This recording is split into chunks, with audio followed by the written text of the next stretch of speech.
Yo, so guys, and welcome back to a brand new Hijomeatman news video. In today's video, we're going to be looking at the Moto 3 2021 rider lineup.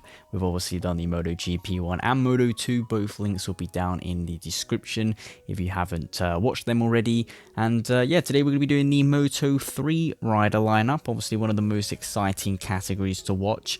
And starting it off like the previous videos, this is in no particular order. We're going to be starting off with the Aspar team, who will be running under Gas, which is another kind of subcategory of the KTM family, I do believe. But Gas, they will be running with Sergio Garcia and Izan Guevara, who will be making his debut into the World Championship. And obviously Sergio Garcia is coming from the Estrella Galicia team. The Honda Team Asia, they will be having Andy Farid Izdahar. I probably butchered that name. He's obviously coming from Moto 2, put into Moto 3, and then Yuki Kuni will be staying with the team. So it's going to be interesting to see what these two riders can achieve, and to see obviously how Andy, we're just going to call him Andy, see how he adapts into Moto 3, obviously being a totally different bike, to Moto 2. Moving on to Leopard Racing, we have Dennis Foggia, who will be staying with the team for another season, and then Xavier Artigas, who is coming from the CEV, I do believe, and I do think he was running with Leopard in that category for this last season. So it's going to be interesting to see, how he adapts into the full-blown World Championship, and we'll probably see him quite strong at some of the Spanish rounds, obviously, where the CEV race. So that's going to be very interesting. Moving on to the Patronus Sprinter team, we have John McPhee, obviously staying for another season, and then we have Darren Binder, who will be joining him, obviously moving from the CIP team. So it's going to be interesting to see how he adapts to a Honda, and then it's obviously going to be interesting to see if John McPhee can challenge for the championship all the way to the end. We did see this year he started off pretty strong, but then it all kind of went downhill for him. Moving on to the Snipers team, they will be keeping Philip Salak, and they will be introducing Andrea Migno, who's obviously coming from the Sky VR46 team, which have pulled out for this season, obviously in Moto 2, and then they will be in MotoGP with Luca Marini. So they pulled out of Moto 3, which is a little bit unfortunate, but Andrea Migno, luckily for him, managed to find a ride with the Snipers team. Once again, another rider who's going to be switching from KTM to a Honda. Moving on to the SICK 58 Squadron Course Racing team, they will be having Lorenzo Fallon making his debut in the World Championship, and Tatsuki Suzuki will be staying on for another season.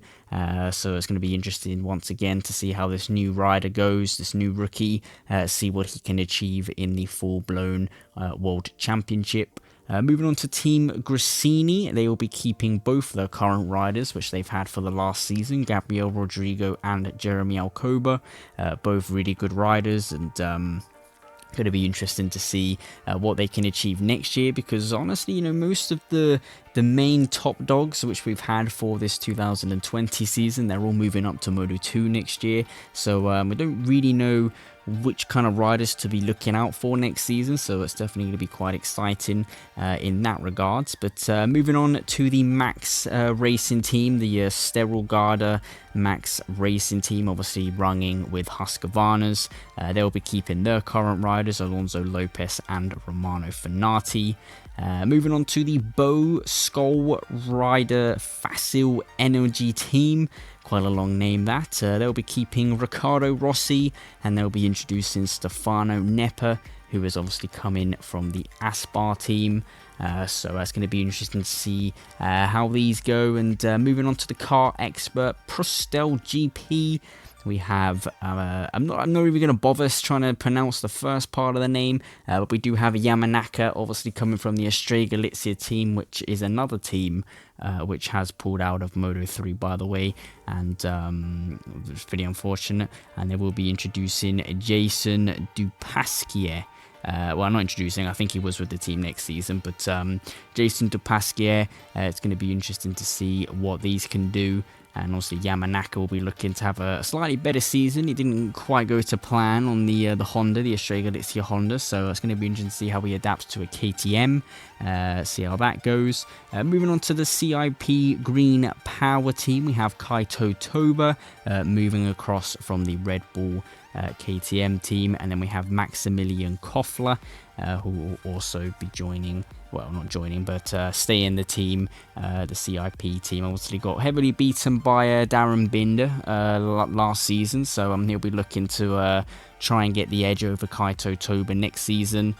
Moving on to Real Avintia Moto3, they have Nicolo Antonelli, obviously coming across from the SICK 58 Squadron course team, and then they will be keeping Carlos Tate for another season, and yeah, see if Antonelli is definitely a fast rider, but this season we've not really seen him at the front.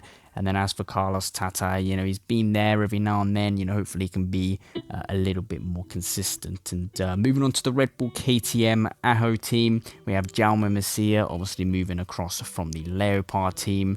And then we have Pedro Acosta, who's coming from the Red Bull Rookies. Definitely going to be a rider which I'm going to be looking out for, because I think he could be a pretty good rider. I think he's going to be at the front.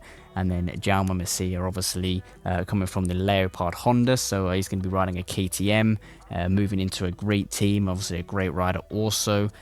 He showed, throughout 2020 that he could string together some strong results. So a good little partnership there for Red Bull KTM with a brand new lineup. And then the B team, I guess you could call it, with the KTM Tech 3.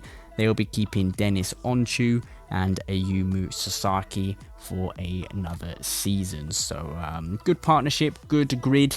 Like I said before, I'm not too sure which riders really kind of clear, I guess, title favorites, you could say, compared to like Moto 2, Moto GP, where you could point out a couple riders. But Moto 3, honestly, it's always a bit random, all the races. It's always different riders at the front, and like I said, most of the top guys of this season have gone up into Moto 2, so next year is going to be pretty damn exciting.